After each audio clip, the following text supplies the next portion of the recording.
Welcome to today's episode of the Normalized Surrogacy podcast by Surrogacy Mentor. I'm your host, Carrie Flamer Powell, experienced gestational surrogate, surrogacy agency founder, and owner of Surrogacy Mentor and Modern Parent Mentor, where our aim is a safe, ethical, and enjoyable surrogacy journey for all. Today, I am excited to be joined by our very special guest, Dr. Susanna Park of San Diego Fertility Center. Welcome, Dr. Park.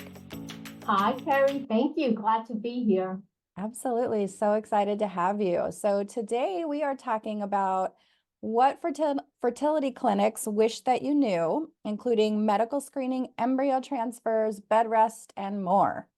So we have lots to talk about and lots that I know people are interested in hearing from you about. So before we dive into all of that, let me share a little bit of information about Dr. Park. So again, introducing Dr. Susanna Park, a trailblazing fertility physician whose journey has led her from the prestigious halls of Columbia University in New York City to the forefront of reproductive medicine at the San Diego Fertility Center. With a decade of experience at Columbia University, Dr. Park honed her skills in infertility treatment before embarking on a new chapter in San Diego in 2012. There, she seamlessly blends her extensive expertise with a deeply personalized approach to patient care, striving to optimize success for each individual. Dr. Park's dedication and innovation have earned her the esteemed title of Top Fertility Doctor from San Diego Magazine an incredible 6 times. This recognition holds special significance as it's given by local physicians who trust her with the well-being of their patients and their very own family members. Born in Seoul, South Korea, and raised in Buenos Aires, Argentina, Dr. Park's multicultural upbringing equips her to provide compassionate care in English, Korean, and Spanish, fostering strong connections with diverse communities. So that's an amazing bio. Thank you. So amazing. Yes, and the 3 languages, that's awesome. I keep telling myself before I'm 50, I need to learn at least one other language besides English. So that's incredible. So we're so excited to have you. Thank you. Thank you. Absolutely. So why don't we just dive right into our topic today, and let's start with medical screening for surrogates. So a lot of our listeners are either surrogates currently, surrogates previously, or women interested in becoming surrogates. And then we also have intended parents who are listening that kind of want to understand a little bit more of when people say, oh, your surrogate needs to be properly screened from a medical perspective. What does that even mean? What are you looking for? Yep. So first, for all those women who have been or are thinking of being surrogates, really, thank you, right? It is really a gift that you're giving to others. And I loved being pregnant, and I was pregnant twice, and I would love to be a surrogate but I've aged out now. And it's just so heartwarming to see there's so many women out there who truly want to give this gift to others. Mm-hmm. But as much as all these women may want to, all these women may not be medically qualified to do so. So there's some just basic requirements, but then there are more requirements on top of this. But the basic requirement is a surrogate must have been pregnant. Okay, so right. And it's interesting how sometimes I speak with intended parents and they don't realize that. And I tell them, unless it's your friend or family member, a surrogate from an agency must have been pregnant in the past and must have had an uncomplicated pregnancy. Right. So we want the American Society of Reproductive Medicine, which is our national organization, has these recommendations, which is we want a surrogate to have been pregnant 5 or less times. Okay, deliveries. Let me emphasize 5 or less deliveries. So if she was pregnant, she had a miscarriage, that does not count. Okay. Of those 5 or less deliveries, 3 or less cesarean sections. Okay. So it's okay that she had a vaginal delivery, then a vaginal delivery, then a C-section, C-section, C-section. It's still okay. Right. I think where things start to get a little bit of a gray zone is what's considered like uncomplicated. Right. Okay. And I think it's very important that when these surrogates put in their application that everybody understands you are not a healthcare professional, but just do your best to be as complete and honest when filling out the application. Right. Because if you know in your pregnancy, boy, you had really bad blood pressure problems in that most recent pregnancy, and you don't note it, it will come out upon review of the records. And if it was really that severe, you will likely not be approved to be a surrogate. And so that process could have been stopped much earlier as opposed to much later in the process. Right. Yes. Yeah. In addition to that, there's also just overall health. A full medical history is taken just to make sure that medically you're healthy. For example, let's say you have a significant heart history. Well, I understand that for your own family, perhaps you're willing to take the risk, but to put you at risk for somebody else's family with a significant heart history really makes most physicians pause that, I don't know if this is worth the risk. Right. Okay? Absolutely. So then in addition to medical history, there's also surgical history, and most surrogates don't have a very significant surgical history that would somehow exclude them from being a surrogate. And then there are also medications that you're taking, and then stop and think, gosh, of these medications, how many do I really need? Because I think many times people just take medication because they've been taking it for so long. But this is a great time to pause and say, do I really need all these medications? Let me eliminate the ones that, I don't think I need anymore. Right. Okay? And then, of course, thinking socially, surrogates cannot be smoking. During the process, we don't want you drinking alcohol and certainly no drug use. Right. In terms of occupation, there's some occupations that may give some intended parents pause. For example, let's say you are an X-ray technician and you're exposed to X-ray on a daily basis. And even though, of course, at work you wear a shield, right, to try to minimize the amount of radiation your body absorbs, there may be some intended parents out there who may just be a little bit nervous having that type of surrogate as their surrogate because of the potential for exposure to radiation. Sure. Yeah. That makes a lot of sense. Yeah. And then we go into psychological assessment. Everybody needs psychological assessment. And I don't want the surrogates to feel that they're the only ones who are targeted, and not at all. Everybody involved in the process needs psychological assessment, the surrogate, the intended parents, if there's an egg donor, the egg donor, everybody does. And I want to emphasize it is not, the intention is not to determine, are you a good surrogate and to be judgmental. It's really more to make sure you understand the process. And many times they will bring topics that you probably never thought of. And just so you could stop and think about it and think about all the facets of surrogacy so that should you decide you want to move forward, you've thought about just about every potential issue so you can make an informed decision. Yes, okay? Absolutely. Yeah. Once that preliminary part is done, and a lot of that, of course, right, Carrie, as you know, as the agencies, you're able to really, any surrogates with a really red flag, you guys are really able to weed those surrogates out, okay? Yes. So of the remaining surrogates, then we do a deep dive into their medical history, which means, and this is, boy, right, this is really such a frustrating part of the process, which is collecting all the medical records, which sometimes is tough, right? If the surrogate's first pregnancy was 15 years ago, well, good luck. Those records don't exist, right? Exactly. Right.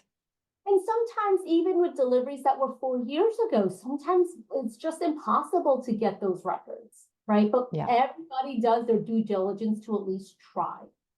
Right.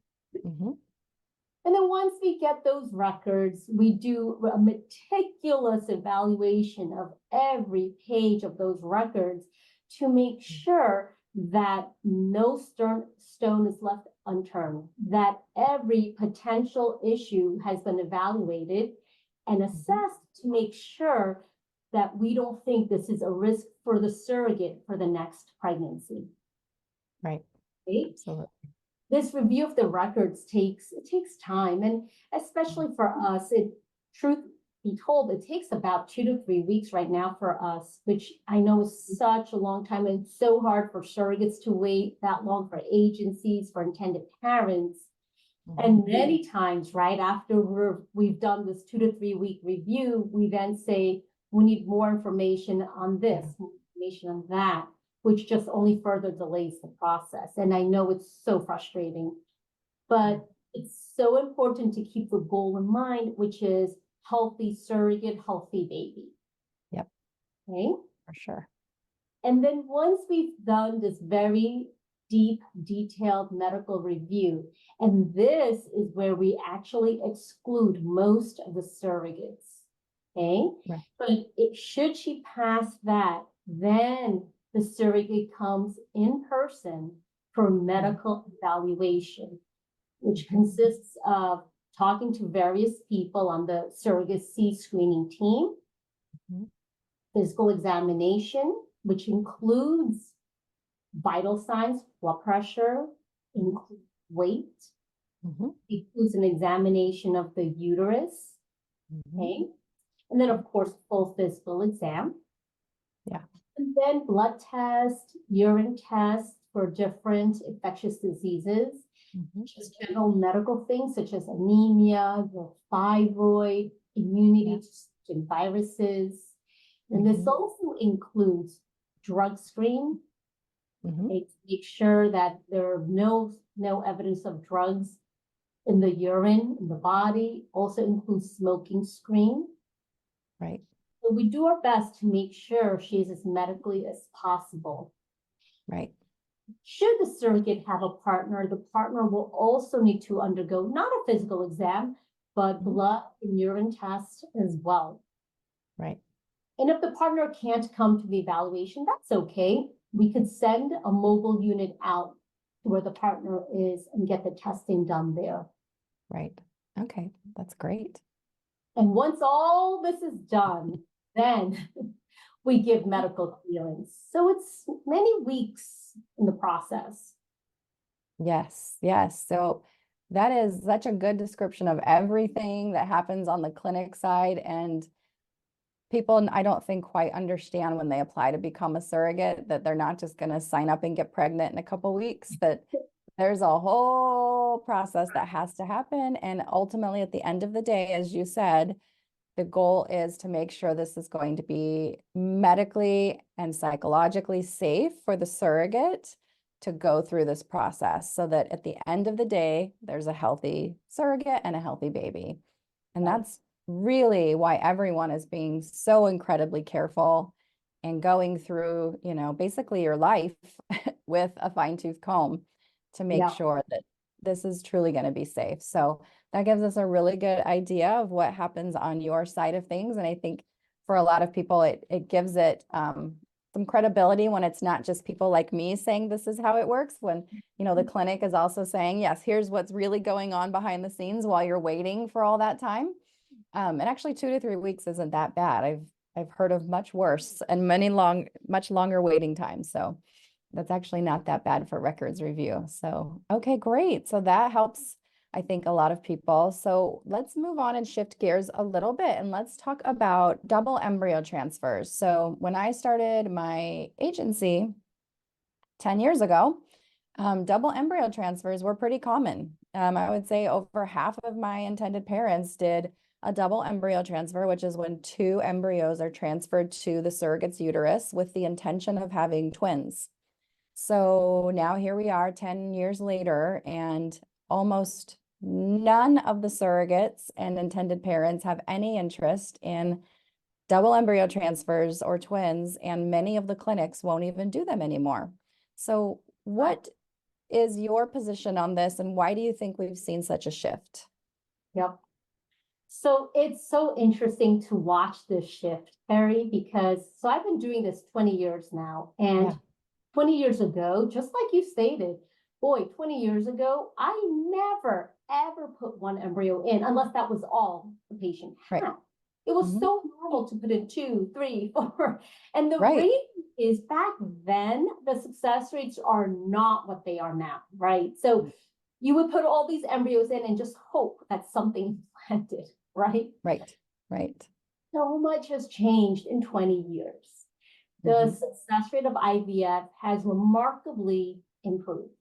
Mhm. And back then, also our freezing technique was so poor that Mhm. part of the reason why we put so many embryos in is because we had no confidence that if we froze your embryo, that it would survive the thaw months Yeah. later. We needed it, right? Right. So Right. that's why our mentality was just take it all, take as much as you can, right? Right. But now the freezing technique is so good that the success rates are the same between frozen and fresh embryos, which is why we freeze 99% of our embryos. Right. Okay. Mhm. So with the advancement of technology and the increase in success, clinically, we have shifted our mentality and our recommendations. Yes. So here are the risks of wanting to transfer to. So number one, it is very possible, and I get this question a lot. If you have 2 sperm sources, absolutely you can transfer one embryo from each sperm source and transfer to the surrogate at the same time. Some Mhm. people believe that somehow the embryos, because they're from different sperm sources, will somehow counteract each other, and they won't. Okay. Mhm. Mhm. However, there is no guarantee when we put in 2 that they will both implant. That's Right. number one. Okay. Right. 2, there's the other extreme that there is a 3% chance an embryo will split. And that is the case whether we put in 1 embryo or 2 embryos. So if I put in 2 embryos, there's a possibility of triplets or quadruplets, right? Right. So in my Mhm. 20 years, I've not had quadruplets. I have had my fair share of triplets from transfer Right. of 2. Yes. So while we cannot force anybody to do what's called a selective reduction, which is where you go from 3 to 2 or 3 to 1. Right. But when a surrogate is pregnant with triplets, we strongly advise that the surrogate and the intended parents have a serious conversation about selective reduction because pregnancies with 3 or more are incredibly complicated. Right. Okay. Yes. So let's go back to 2. Let's say she's pregnant with 2. So Yes. some of the other challenges are, number one, as you stated earlier, very few surrogates now want to be pregnant with twins. So an intended parent will have to wait even longer to be presented with a surrogate who would be willing to carry 2. Right. 2, not all surrogacy agencies will work with an intended parent who wants to transfer 2. So now the intended parent's choices of agencies becomes restricted. Right.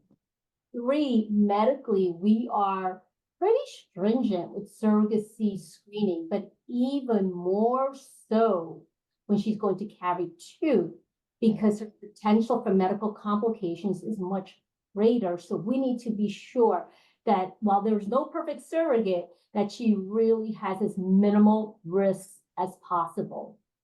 Meaning we're more likely to reject that potential surrogate. Mm-hmm. Okay. Yeah. She may be a great candidate for 1 embryo transfer, but not for 2. Okay. Sure. And then medically during the pregnancy, the surrogate is a higher risk for blood pressure issues, for diabetes, and these are because she's carrying 2. Right. And the surrogate, of course, will be medicated, but if the medications do not work, those twins will be prematurely delivered just to save that surrogate's life. Okay. And premature delivery of twins comes with its own medical risks that nothing is ready. The heart, the brain, the lung, the intestine, nothing is fully formed. So the twin will be in the neonatal intensive care unit. We call it the NICU, right? months and months. And the longer they're there, the greater the potential for future medical complications, including things you cannot diagnose, such as learning disabilities, which you only discover later. Yep. Yeah. Then That's there hard. it is very hard, yep. And then there are financial implications. Mhm. If the surrogate is on bed rest because she's having these contractions and she cannot work, well, then the parents have to compensate her for that, Mhm. right? Yes. And intended parents, many of my intended parents don't live in the United States. Mhm. Well, if the babies are in the NICU for months, you need to have gotten baby insurance, which is very expensive for twins. And if you did Yes. not get the insurance, now you are responsible to pay the hospital fee. And in the United States, one night stay in the NICU is somewhere between $15,000 to $20,000 a day. It's very expensive Per baby. per baby, right? So just financially, if the pregnancy goes well, wonderful. If the pregnancy doesn't go well, it can financially become incredibly expensive. Yes. So, Yeah. having said all of this, people ask me, so why then do you still do double embryo transfers? Which I think is a very fair question. Yeah. And I still do double embryo transfers for a couple of reasons. So number one, I have had many twins deliver, and the vast majority of them have done fine. Mhm. Twins generally deliver a month before their due date, so many of them will deliver at 36 weeks, at which time the twins, believe it or not, are mature and ready to come out and rarely need to go to the NICU. Right. Okay. Mhm. The other thing is, and this may be counter to what I just said, but many times I have intended parents who say to me, we can only afford to do this once. This is a one-shot deal for us. So we just want the opportunity, realizing there's no guarantee, but just the opportunity to transfer one from each of us. And then it is what it is. We only have one, we have one. If Right. we have two, we have two, but that is it. We cannot afford to do a sibling journey. Right? But I'm very strict about emphasizing, here are the risks. Do you fully understand the risks? And as long as I feel that they've understood and they consented to it, then I feel comfortable moving forward. Sure. But it is true, Sure. even in my own practice, Carrie, it's true. Like I used to do twins all the time, and now it's most of the time, it's transfer one. Yeah, absolutely. And that makes perfect sense. And for people that are listening that might not, quite understand what we're talking about when we say one from each of us. So a lot of intended parents are two dads, same-sex male couple, right? Who, for obvious reasons, need the help of a surrogate. So they have embryos that they've created with an egg donor, and each of their sperm have fertilized the eggs, right? So you have one half, let's say, of the embryos are from dad A and the other half are from dad B. And so dad A and dad B want to each have a biological connection to a child that they're having together. And so they'll oftentimes transfer one from each dad to the surrogate so that it's technically half sibling twins. Is technically biologically what it is. But yes, that's the majority of the cases I did as an agency owner. And as you said, a lot of them were fine, but it seemed like the ones that didn't go well went really bad and really scary, with long NICU, lots of complication, lots of bed rest, and just in general, very complicated. So it's like you're either signing up for a pretty smooth ride or a really bumpy ride when you look at twins. Yep. And so now the trend, as I'm sure you've noticed, is, but again, this is expensive, is for people who can afford it, is they get two surrogates and transfer in each. Right. Yeah. So we're calling that parallel journeys or concurrent journeys, where, yes, there are two surrogates transferring essentially around the same time frame, so that there are two babies born from two separate surrogates around the same time. Yep, yes, yep. we are seeing an increase in that, and that's for the overall safety of baby and surrogate. But as you mentioned, that's cost prohibitive for a lot of people. So that sheds a lot of light, I think, on double embryo transfers and, a lot of reasons to not do it. But like you said, there are still clinics, including yours, that are still doing it for very valid reasons. So I think that's important to know as well. Mhm. So while we're on this topic of embryo transfers, talk to me about bed rest. So I've been really curious about this as a former surrogate myself. Um, the clinic that I worked with a lot when I had my agency requires 1 full day of bed rest after a surrogate has an embryo transfer. So she has the embryo transferred and she literally needs to be laying down in a bed for 24 hours and not moving except to go to the restroom and shower. Whereas my embryo transfer that I personally did, I flew across the country, had the embryo transfer, and was on a flight that night across the country back home and had 0 bed rest and a huge day of travel. And it was a great pregnancy, healthy child who's now going to be 10 years old. So tell me about, what is your clinic's policy on bed rest, and why do you feel like there's such a variance out there? Yep, it's a great question. There is no scientific data proving that bed rest makes a difference. Mhm. The day of the transfer is the day the embryo will implant. So it makes sense that one would think, well, of course, that's the day that you should not be moving around because implantation will happen, which, by the way, you never feel implantation. Right. Okay. But the scientific data has proven that it makes no difference. Mhm. Our clinic's policy is you don't need to be on bed rest. We actually encourage the surrogates to stay at a hotel that night. And the next day we tell them, please fly back home. But Right. the day of the transfer, what we don't want them to do is do anything that exerts themselves. So we tell them, hey, don't get your heart rate up too much. So if you want to go for a walk, by all means, make it a stroll, but Yeah. don't make it a speed walk. Mhm. Okay. Please go Mhm. out to dinner with your intended parents, with your partner, by yourself, but it's okay. You don't have to lay in bed. Okay. And Got it. sometimes, many times, I get questions of, well, what about this? What about that?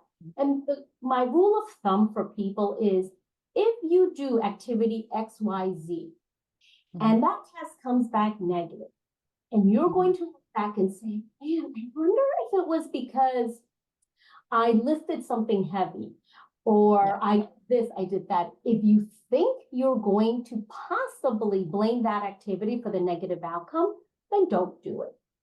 Right. Okay? Sure.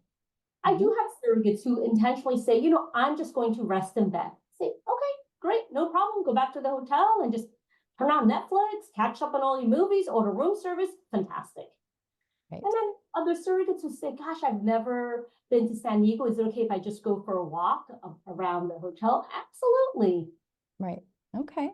Makes sense. So I'm going to ask you a little bit of a detailed question. So you said you can do stuff, but don't exert yourself. Don't get your heart rate up too much. Why do you say that? Why is that important?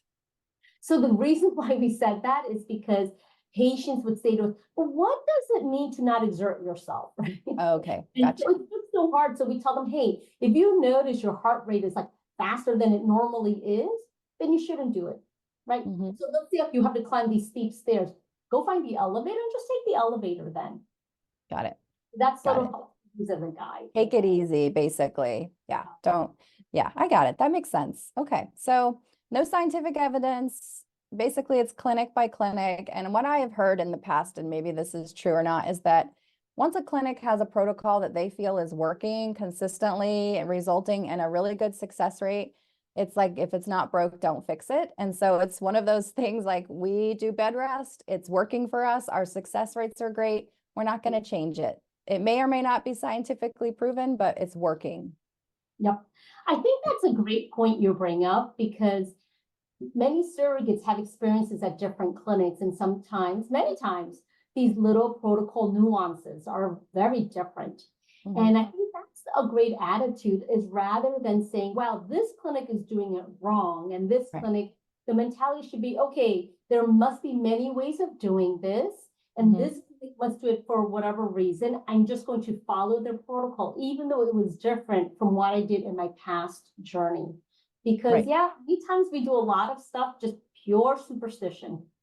Yeah, Yeah. sure. That makes sense. I get it. Absolutely. Okay. So let's switch gears again and talk just sort of in general for a surrogate's point of view. What do you wish as a medical professional, as a fertility clinic physician, what do you feel and wish that surrogates knew about the fertility clinic side of this whole process? Yep, that's a really good question. So one of the things that I would advise surrogates is when you fill out your application is to be as honest as possible. Mhm.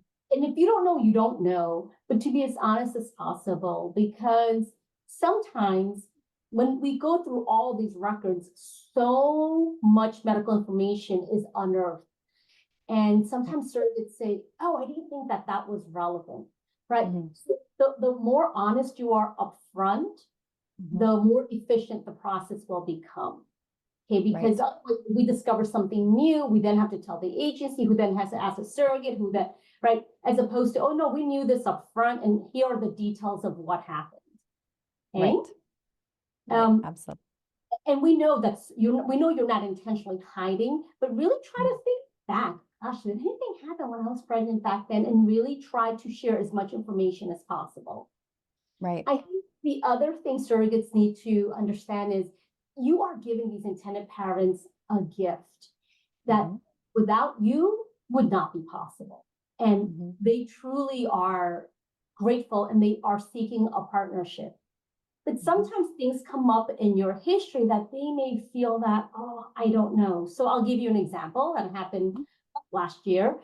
Mhm. Surrogate had a history as a teenager of suicidal ideation. She was a Mhm. teen, right? I mean, I think we've all had moments where a teenager we're like, oh my gosh, I'm Right. done, right? Yeah. Yeah. And it was in her records, right? And I'm sure at that moment it was just a teenager moment, Right. but things like that came up, which Mhm. then, of course, I've had intended parents say, absolutely not. And I've had other intended parents say, she was a teenager. She is like Right. 20 years older now, and she's totally Yeah. fine.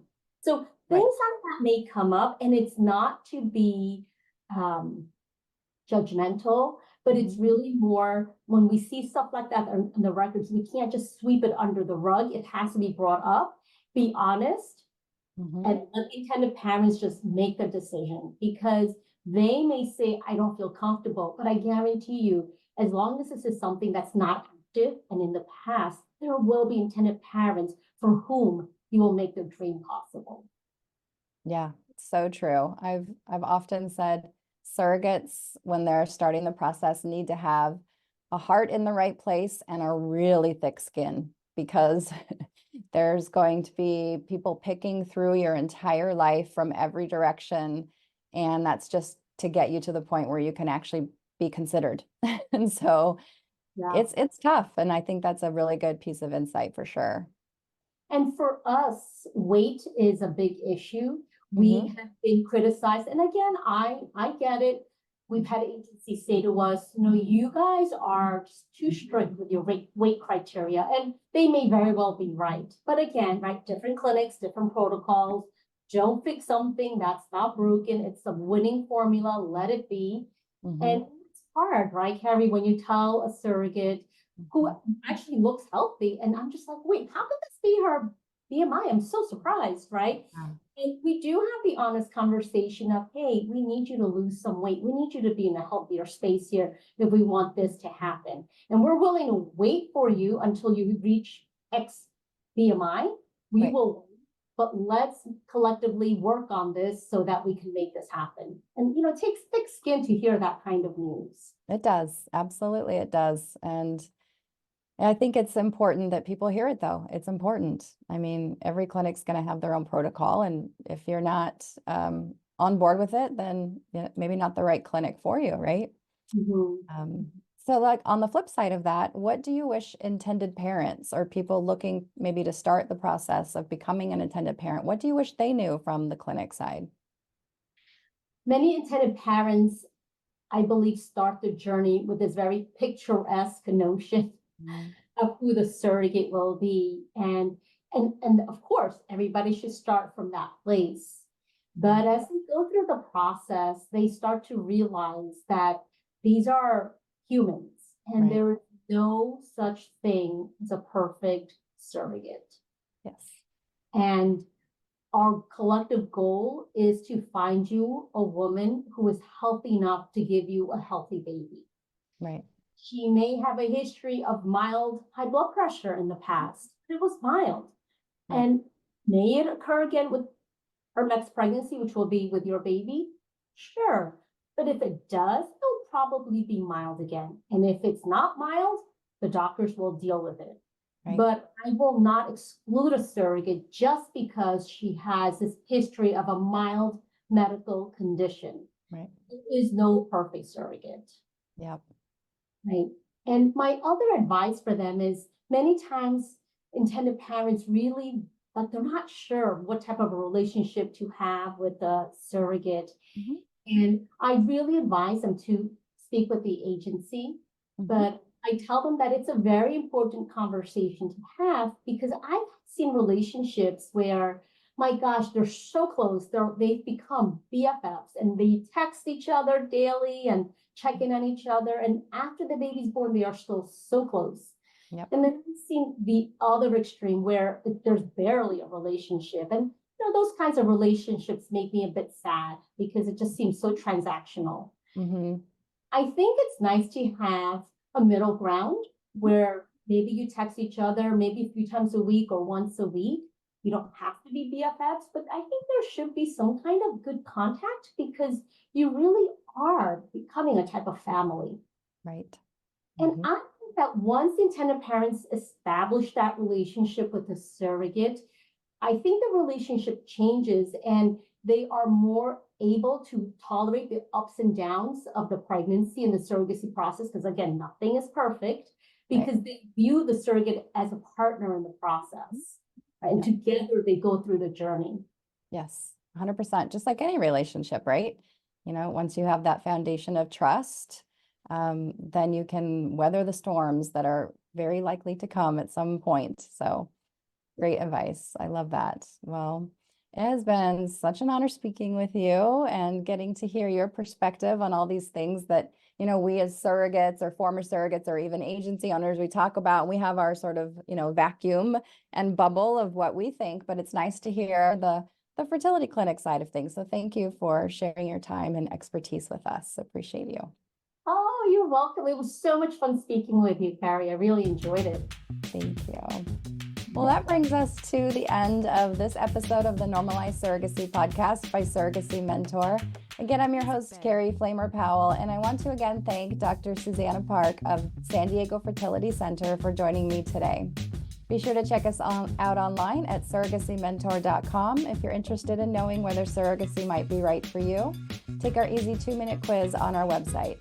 Also check out modernparentmentor.com if you are considering an independent surrogacy journey as a surrogate or intended parent. Subscribe to this podcast to learn more about gestational surrogacy and how to have a safe, ethical, and enjoyable surrogacy journey. Talk to you next time.